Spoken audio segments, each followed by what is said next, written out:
আগুন লেগেছে আগুন, বাজারে আগুন লেগেছে। প্রত্যেকটা দ্রব্যের যা দাম বলার বাইরে। প্রত্যেকটা সবজি বলেন ৮০ থেকে ১০০ টাকার উপরে কিন্তু চলে গিয়েছে। মাছ, মাংস, ডিম সবকিছুই দাম বেড়েছে। দাম বাড়লেও তো না খেয়ে থাকা যাবে না, এই দাম দিয়েই খেতে হয়। এই দেখুন আজকে এই কইরা দিয়ে ছোট মাছগুলো রান্না করবে। এই ছোট মাছগুলো কিন্তু হাত দিয়ে টিপে টিপেই কিন্তু বেছে ফেলা যায়। এই যে আজকের রান্নাটা কিন্তু আমরা রান্নাঘরে করছি না, এটা কিন্তু আমাদের বারান্দার একটা সাইড। ভাবলাম এখানে আলো বাতাসপূর্ণ, এখানেই ভিডিওগুলো শ্যুট করা যায়। এর জন্য দেখেন এখানেই নিয়ে আসলাম। তো এই কইরা তরকারিটা রান্না করার জন্য প্রথমে পেঁয়াজটাকে একটু করে সটে করে নিয়ে সব ধরনের মশলা দিয়ে দেওয়া হলো। তারপর কইরাগুলোকে দিয়ে একটু করে ভালো করে আর কি কষিয়ে নেওয়া হচ্ছে। কষানো হয়ে গেলে বেছে রাখা মাছগুলোকে এখানে দিয়ে দিতে হবে। দিয়ে এটাকে নেড়ে একটু করে এটাকে ঢেকে দিতে হবে, যাতে করে এটা ভালো করে আর কি কষে যায়।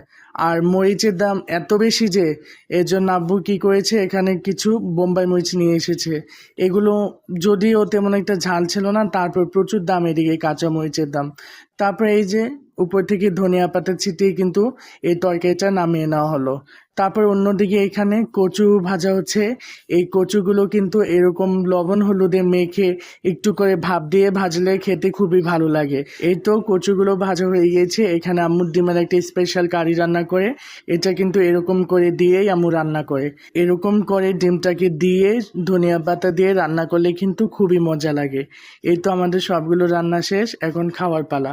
এই দেখেন এখানকার প্রত্যেকটা খাবারই কিন্তু খুবই ইয়াম্মি ছিল। আমার আজকের খাবারের মধ্যে সবচেয়ে বেশি ভালো লেগেছে এই কচু ভাজাটা। এটা এত বেশি মজা হয়েছে, না খেলে বুঝতেই পারবেন না। তো আজকের ভিডিওটা কেমন লাগলো অবশ্যই জানাবেন। ভালো লাগলে অবশ্যই লাইক এবং শেয়ার করে পাশে থাকবেন। এখন একটু বেশি ব্যস্ত থাকার কারণে কিন্তু ভিডিও একটু কমই ছাড়া হচ্ছে। তো আজকের জন্য এই পর্যন্তই। আল্লাহ হাফেজ।